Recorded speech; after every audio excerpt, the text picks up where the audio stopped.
നമ്മുടെ ഒരു പുതിയ എപ്പിസോഡിലേക്ക് സ്വാഗതം. ഇന്ന് നമ്മൾ ഇന്ത്യയുടെ ഡിഫൻസ് പരമായിട്ടുള്ള ഒരു പ്രധാനപ്പെട്ട വാർത്തയാണ് നിങ്ങളിലേക്ക് എത്തിക്കാനുള്ളത്.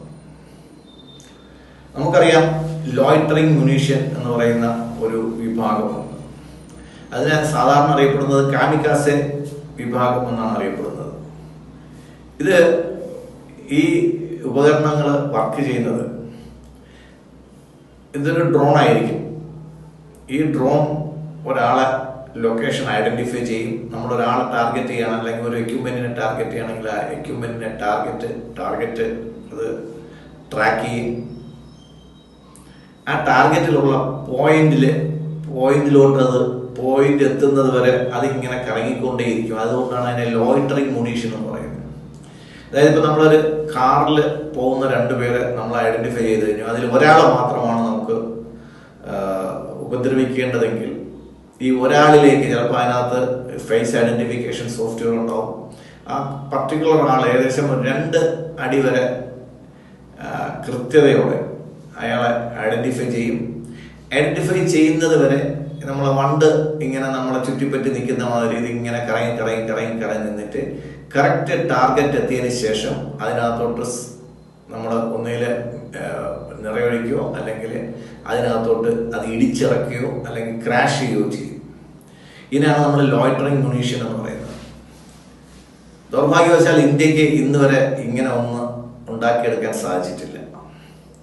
ഇപ്പോൾ നമ്മുടെ ഭാഗ്യത്തിന് ഇന്ത്യയിലെ ഹൈദരാബാദ് ബേസ്ഡ് ആയിട്ടുള്ള റെഡോൺ സിസ്റ്റം എന്ന് പറയുന്ന കമ്പനി നമ്മുടെ ഒരു multi barrel loitering munition launching system develop ചെയ്തു. അത് അവര് പ്രദർശിപ്പിച്ചിരിക്കുകയാണ്. തീർച്ചയായിട്ടും ഇത്തരം കാര്യങ്ങളിൽ പ്രദർശിപ്പിച്ചതുകൊണ്ട് മാത്രം നമ്മളത് കൈവരിച്ചു എന്ന് പറയാൻ പറ്റത്തില്ല. ഇപ്പം DRDOയുടെയൊക്കെ ഒരുപാട് ടെസ്റ്റിംഗ് അതിൻ്റെ പുറത്തുണ്ടാവും. അതിൻ്റെ കാലിബ്രേഷൻസ് വളരെ കറക്റ്റാണെന്നുള്ള പരീക്ഷണങ്ങൾ ഒത്തിരി ഉണ്ടാവും. നമുക്കറിയാം, ഡിഫൻസിലേക്ക് ഒരു എക്യുപ്മെന്റ് ഇൻ്റഗ്രേറ്റ് ചെയ്യുമ്പോഴത്തേക്ക് അല്ലെങ്കിൽ അതിലെ ഓപ്പറേഷനിലേക്ക് ആക്കുന്നതിന് മുമ്പ് നിരവധി ടെസ്റ്റിങ്ങുകളും നിരവധി പരീക്ഷണങ്ങളും എല്ലാം ഉണ്ടാവും. അത് ടെസ്റ്റ് റേഞ്ചിൽ പോവുക, അത് പരീക്ഷിക്കുക, പല പരീക്ഷണങ്ങൾ നടത്തിയതിന് ശേഷമായിരിക്കും അത് നമ്മുടെ ഇന്ത്യയുടെ ഒരു വെപ്പണായിട്ട് നമ്മൾ അവതരിപ്പിക്കുക. നമ്മൾ ഞാൻ ഈ പറഞ്ഞു വന്നതിനകത്ത് ഏറ്റവും പ്രധാനപ്പെട്ട ഒരു കാര്യം നമ്മൾ ആലോചിക്കേണ്ടത്, വിമാനങ്ങളുടെ നിർമ്മാണത്തിലാണെങ്കിലും ഡ്രോണുകളുടെ നിർമ്മാണത്തിലാണെങ്കിലും പുതിയ വെപ്പൺസിന്റെ നിർമ്മാണത്തിലാണെങ്കിലും ഇന്ത്യ ഏകദേശം 60% പ്രൈവറ്റ് മേഖലയെ പ്രൈവറ്റ് മേഖലയോട് നമ്മൾ സഹായം ആവശ്യപ്പെട്ടു കഴിഞ്ഞു.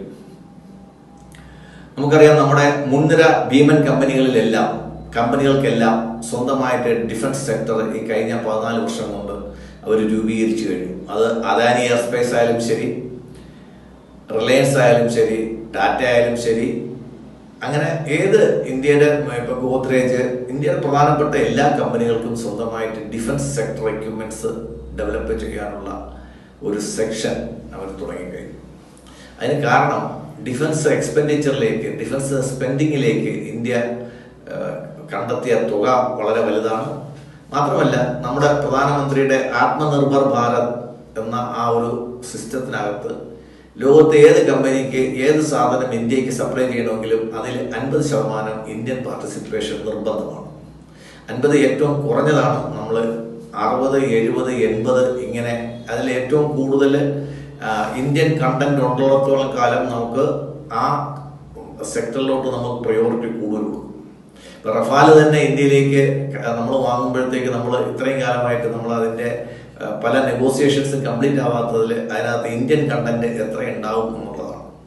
നമ്മൾ ഇത്രയും കാലം നമ്മൾ മണ്ടന്മാരെ പോലെ നമ്മൾ അമേരിക്കയുടെയും റഷ്യയുടെയും ചൈനയിൽ അമേരിക്കയുടെയും റഷ്യയുടെയും മറ്റു രാജ്യങ്ങളിലേക്ക്, സ്പെയിൻ, ഇംഗ്ലണ്ട്, ഒത്തിരി രാജ്യങ്ങളിലെ ഡിഫൻസ് എക്യുപ്മെന്റ് നമ്മൾ വാങ്ങിച്ചുകൊണ്ടിരുന്നു. അതിന്റെ ടെക്നോളജി അവർ ട്രാൻസ്ഫർ ചെയ്തിട്ടില്ല.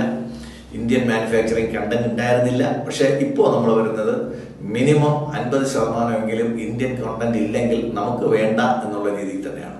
ഇന്നലെ ഞാനൊരു വീഡിയോയിൽ പറഞ്ഞ പോലെ Su-57 റഷ്യ നമുക്ക് തരാമെന്ന് പറഞ്ഞു. നമുക്ക് വേണ്ട. അമേരിക്കയുടെ ഏറ്റവും പുതിയ എക്യുപ്മെന്റ്, പുതിയ വിമാനം, യുദ്ധവിമാനം നമുക്ക് തരാമെന്ന് പറഞ്ഞു. നമുക്ക് വേണ്ട. നമുക്ക് വേണ്ടത് ഇന്ത്യയിൽ മാനുഫാക്ചർ ചെയ്യാൻ പറ്റുന്ന ടെക്നോളജി കൈകാര്യം ചെയ്യാൻ പറ്റുന്ന നമുക്ക് വിശ്വസിക്കാൻ പറ്റുന്ന എക്യുപ്മെന്റുകളാണ് നമ്മൾ ഇനി വില കൊടുത്ത് വാങ്ങുന്നത്. അപ്പോൾ അതിൽ ഇന്ത്യൻ കമ്പനികൾക്ക് നമ്മൾ ഒത്തിരി പ്രോത്സാഹനം ഇന്ത്യ ഗവൺമെന്റ് കൊടുക്കുന്നത് കൊണ്ട് അവർ സ്വന്തമായിട്ട് റിസർച്ച് ആൻഡ് ഡെവലപ്മെന്റ് ഡിവിഷൻസ് ഉണ്ടാക്കിയിട്ടുണ്ട്. അതിൽ ഒത്തിരി പുതിയ ഉപകരണങ്ങൾ നിർമ്മിക്കുന്നുണ്ട്. അതിലൊന്നാണ് റഡോൺ സിസ്റ്റം എന്ന് പറയുന്ന ഹൈദരാബാദ് ബേസ്ഡ് കമ്പനി ഇന്നലെ ലോഞ്ച് ചെയ്ത multi barrel loitering munition launching system. അത് നമ്മളെ ഒരു ടെക്നോളജിക്കലി ഒരു വലിയ അഡ്വാൻസ്മെന്റ് ആണ്. ഇന്ത്യക്ക് ആദ്യമായിട്ട് കിട്ടിയ ഡെവലപ്പ് ചെയ്ത ഒരു സംവിധാനമാണ്. തീർച്ചയായിട്ടും ഇത് ആ കമ്പനി സ്വന്തമായിട്ട് ഡെവലപ്പ് ചെയ്തതൊന്നും ആയിരിക്കത്തില്ല. അതിൽ നല്ല രീതിയിൽ ടെക്നോളജി ട്രാൻസ്ഫർ നമ്മുടെ DRDO പോലുള്ള സംവിധാനങ്ങൾ കൊടുത്തിട്ടുണ്ടാവും. ഒത്തിരി സപ്പോർട്ട് നമ്മുടെ ഡിഫൻസിന് കൈയും മെയ്യും മറന്നുള്ള സപ്പോർട്ട് നമ്മൾ പ്രൈവറ്റ് സെക്ടറിന് കൊടുക്കുന്നുണ്ട്. കാര്യം പ്രൈവറ്റ് സെക്ടർ ഡെവലപ്പ് ചെയ്താൽ മാത്രമേ നമുക്ക് സ്വാശ്രയത്വം കൈവരിക്കാൻ പറ്റത്തുള്ളൂ. ഇത്രയും കാലം നമ്മൾ ഡിഫൻസ് സെക്ടറിൽ നിന്നും പ്രൈവറ്റ് സെക്ടറിനെ നമ്മൾ മാറ്റി നിർത്തിയത് നമുക്ക് ഉണ്ടാക്കിയ ദോഷം വളരെ വലുതാണ്. അതൊരു നെഹ്റുവിയൻ ചിന്താഗതിയാണ്. അതായത് ദേശരക്ഷയ്ക്കുള്ള സാധനങ്ങളെല്ലാം ദേശസാൽകൃത സ്ഥാപനങ്ങൾ മാത്രം ഉണ്ടാക്കിയാൽ മതി എന്നുള്ളത്. അതിൽ നിന്നുള്ള ഒരു വലിയ ഒരു ചേഞ്ചാണ് നമ്മുടെ ശ്രീ നരേന്ദ്രമോദിജി കൊണ്ടുവന്ന ആത്മനിർഭർ ഭാരത്. സ്വാശ്രയത്വം അത് തന്നെയാണ് നമ്മുടെ മുദ്രാവാക്യം. എന്തായാലും ടെക്നോളജിയുടെയും അഡ്വാൻസ്മെന്റിന്റെയും പുതിയ സെക്ടറുകളിലേക്ക് ഇന്ത്യ കാലുവെച്ച് തുടങ്ങി എന്നുള്ളത് നമുക്ക് ഏവർക്കും കൃതാർത്ഥതയോടെ നമുക്ക് ചിന്തിക്കാൻ പറ്റുന്ന ഒരു കാര്യമാണ്. നന്ദി, നമസ്കാരം.